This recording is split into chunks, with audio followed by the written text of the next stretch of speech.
নবজাতক চুরি হবার পরপরই পুলিশকে এমন ভুয়া ফুটেজ দিয়ে ৭-৫ বোঝানোর চেষ্টা করে ঢাকা মেডিকেল কলেজ কর্তৃপক্ষ। পরে র্যাবের তদন্তে বেরিয়ে আসে বৈদ্যুতিক কারণে বাচ্চা চুরি হবার দিন ক্লোজ সার্কিট ক্যামেরা বন্ধ ছিল। সেই রহস্য উদ্ঘাটনেই গাজীপুর বোর্ডবাজারের বটতলা এলাকায় অভিযান চালায় র্যাব। আটক করা হয় কথিত দাত্রী ও নবজাতক চুরির মূল হোতা পারভিন ও তার ভুয়া মা বেলি আক্তারকে। সংবাদ সম্মেলনে র্যাব আরও জানায়, দীর্ঘদিন ধরেই নবজাতক চুরির এমন ব্যবসা চালিয়ে যাচ্ছিল পারভিন। মূলত সে ধাত্রীবিদ্যায় প্রশিক্ষিত এবং দীর্ঘদিন যাবৎ সে বোর্ডবাজার সংলগ্ন এলাকায় এই ধাত্রীবিদ্যায় কাজ করে থাকে।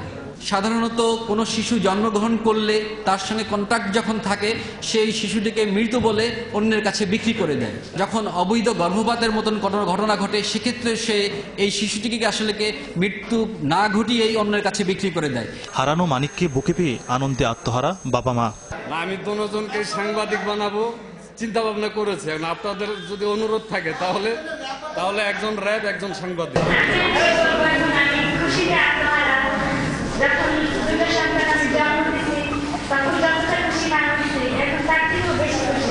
পারভিনের সঙ্গে ঢাকা মেডিকেল কলেজের কারা কিভাবে জড়িত সেটি জানতে চেষ্টা চালাচ্ছে র্যাব।